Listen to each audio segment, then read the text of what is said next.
the odds of the last remaining unbeaten team. There aren't many left through 2 weeks. The Niners, the Rams, the Broncos, the Cardinals, the Bucs, the Panthers, and the Raiders. That's it. Now, we know the Rams or the Bucs will lose this week because they play each other.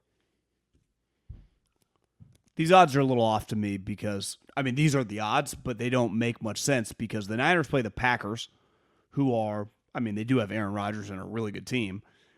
The Cardinals play the Jags.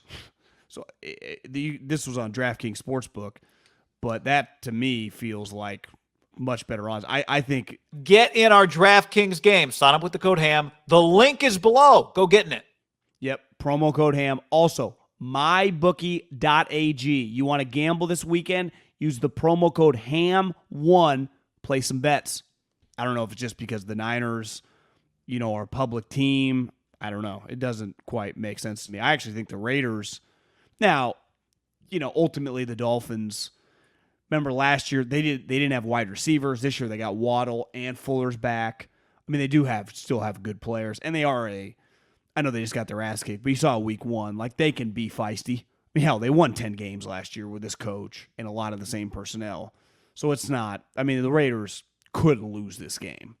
Because if I told you when the season started they start 2-0, that would be a win, right? Just big picture. Like it would suck to lose this game, but any Raider fan would have signed up for 2-1 100% when the season started. Yeah, Gruden's always talking about quarters, so if you could be 3-1, you're not planning 4-0 at any particular time. But for those of you that are only listening to this, the Niners the favorites at plus 275, then the Bucs at plus 300, then the Rams at plus 400, then the Panthers and Broncos at plus 600, then the Raiders and Cardinals at plus 1,000.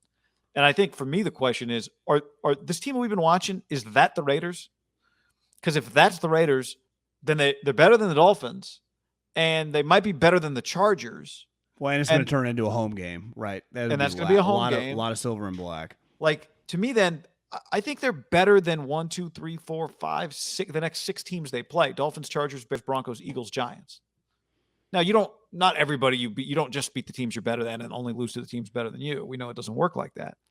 But I'm with you. Like, they would be the value here. One thing, whoever wins between Tampa and LA, that team is going to be feeling pretty good. I think on the power rankings, like if one of those two teams wins by 10 plus points, it would be hard to not put them number 1, right?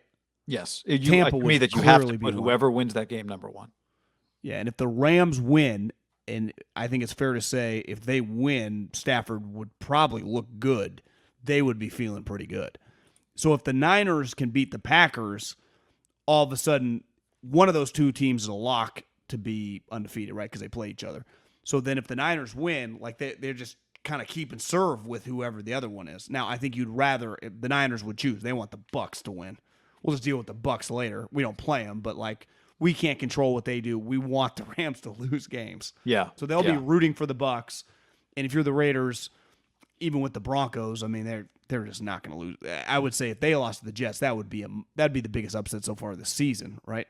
Clearly, 10-point home, mile high. All of a sudden, Zach Wilson wins. That'd be pretty crazy. I have a hard time seeing the Broncos losing this week. I do too, except for again, I think their ceiling is low. But as of recording this, the Panthers, are huge favorites against Davis Mills. Has a long neck. See that picture of him? I didn't notice it. I've seen him many times until I saw the side-by-side with Mike Glennon. Davis Mills is just a big-ass guy. He's big. He's really big. Looking at this, just the exercise, you start looking ahead to schedules. I think I'll state the obvious probably, but the battle for the 1 seed and the only first-round bye, we had it last year. I think as time goes on, I feel like we didn't fully give that the credence it deserves last year. With crowds, it's going to be big, right? With time, as time goes on, it's just, to me, it's gonna feel, or at least it should feel a little bit like, once we start recognizing it, the way we talk about the college football playoff so early in the college football season, right? Because you just start looking at, the 1 seed. It could come down. The 1 seed could be determined this weekend between the Bucs and the Rams in the NFC. That first round bye, right? And it's a long season. They have to handle their business in other games. Well, exactly. There's a million things that it's just The road, there is no room for error when there's only one spot that you're battling over. I would agree. Game. I would agree with you that home field advantage is going to feel dramatically different this January than it did last year, right? And the Bucs went into New Orleans and won. Yeah. How about the bye? Just the one bye. That's crazy. I don't totally love it, but if it was my team, I would love it. Because you might beat the Bucs if you're the Rams, then you play the Cardinals, then you play the Seahawks. It's like, all right, well. The NFL truly just doesn't care either way, right? Just more teams, whatever. Just make more drama. You just can't rest. There was no rest. Yeah. No, you're right. They just more teams, more drama. If you said money, less problems. We'll get rid of the bye. None of it matters to them. We're glad you're watching our video. Give it a like and subscribe to this channel. You know that more than 50% of you are not subscribed? Do that right now. We're sponsored by Tito's Handmade Vodka. Also, podcast below in the description.